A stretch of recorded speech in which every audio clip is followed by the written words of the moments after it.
So, inilah merupakan titik mula bagaimana lahirnya kerajaan Ghassan dan Hira.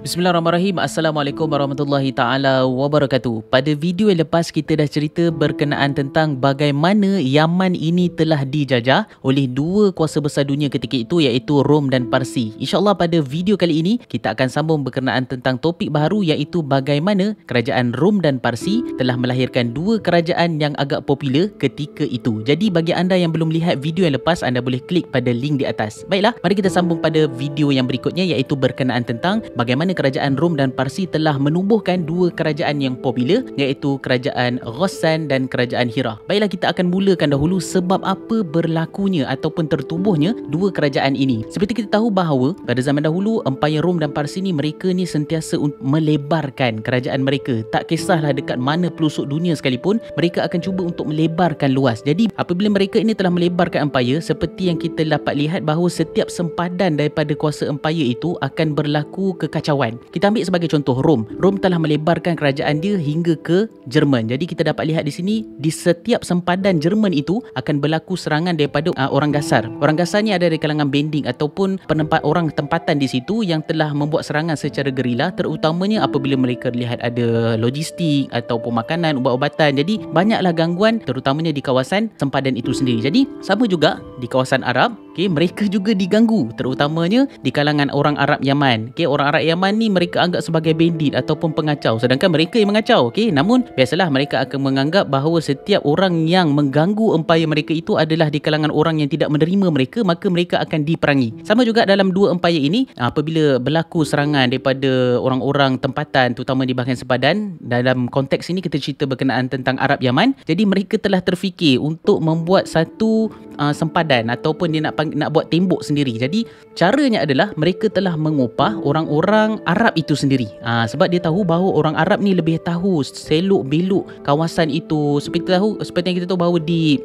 Arab ini geografinya adalah padang pasir. Jadi orang Rom dia tak biasa dengan padang pasir ini. Jadi setiap kali mereka sedang menghantar logistik, makanan, ubat-ubatan, apabila mereka diserang secara gerila, maka ketika itu mereka menjadi kelang kabut. So, untuk menyelesaikan masalah ini, kerajaan Rom dan Parsi ini telah membuat satu pilihan di mana mereka telah mengupah di kalangan orang Arab Yaman itu sendiri, dijadikan sebagai askar upahan dan benteng. So, inilah merupakan titik mula bagaimana lahirnya kerajaan Ghassan dan Hira. So, kita pergi kepada kerajaan Ghassan dahulu. Kerajaan Ghassan ini lahir daripada Empayar Rom. Empayar Rom bila dia tengok mereka ni sentiasa dikacau oleh di kalangan pendatang-pendatang ataupun pengacau-pengacau di kalangan Arab Yaman, maka dia telah upah di kalangan orang-orang Arab Yaman ini untuk diletakkan di sempadan Arab Yaman itu sendiri, kawasan Yaman itu sendiri. Maka apabila tentera-tentera ini telah diupah, diberi penempatan, seperti kita tahu bahawa setiap penempatan itu akan berlaku satu pertumbuhan, terutama dari segi ekonomi ataupun peternakan, makanan dan sebagainya. Maka ketika itu lahirlah kerajaan yang dipanggil sebagai kerajaan Ghassan. Kerajaan Ghassan ini fokus ataupun titik permulaannya adalah daripada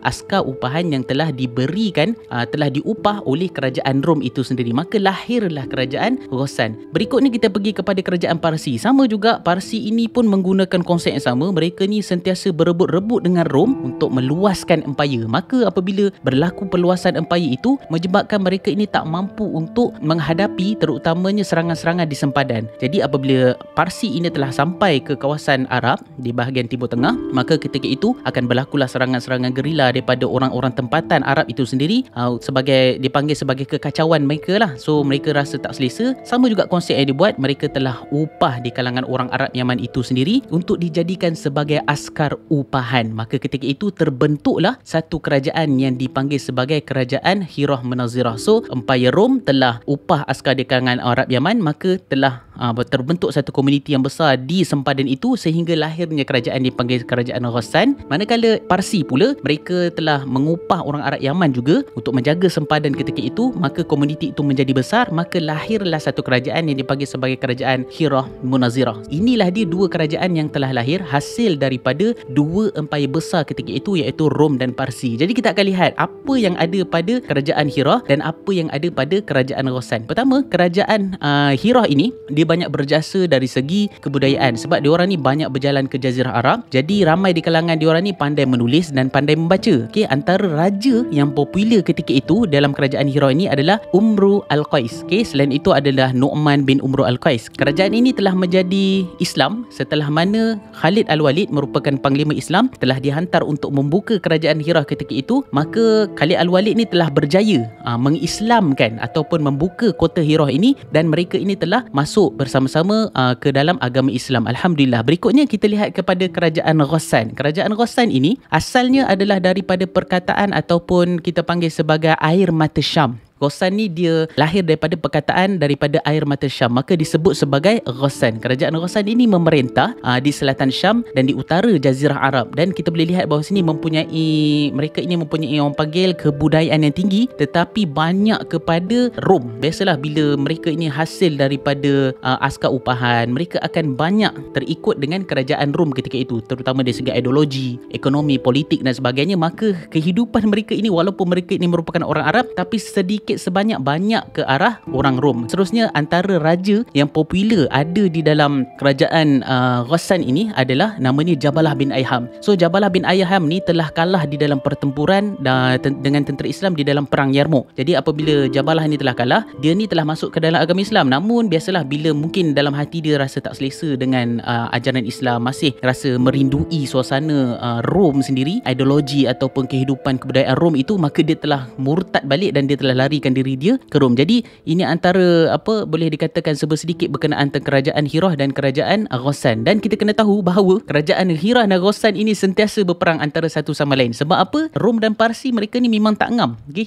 Bila dia tak ngam, dalam masa yang sama kerajaan boneka yang telah mereka wujudkan ni, iaitu seperti Rom dia telah wujudkan kerajaan Ghassan, manakala Parsi telah wujud kerajaan Hirah. Jadi mereka ni sama-sama juga menjadi ally untuk bertempur pertahankan empayar masing-masing. Tak sama dari segi politik, ideologi. Ghassan banyak kepada Rom, manakala Hirah banyak kepada Parsi. Jadi ini antaralah yang boleh kita cerita yang dapat saya kongsikan pada hari ini berkenaan tentang kerajaan-kerajaan Arab Yaman yang pernah dilahirkan ataupun telah diupah oleh empayar besar ketika itu, iaitu empayar Rom dan Parsi. Hasil daripada upahan itu telah terbentuklah dua kerajaan yang dipanggil sebagai kerajaan Ghassan dan kerajaan Hirah. InsyaAllah pada video yang akan datang kita akan sambung lagi cerita-cerita berkenaan tentang bangsa Arab sebelum mereka ini masuk ke dalam agama Islam. InsyaAllah bagi anda di luar sana, jangan lupa untuk sebarkan video ini supaya orang lain juga mendapat manfaat yang sama. Wabillahi taufiq wal hidayah. Assalamualaikum warahmatullahi taala wabarakatuh. Kita jumpa lagi.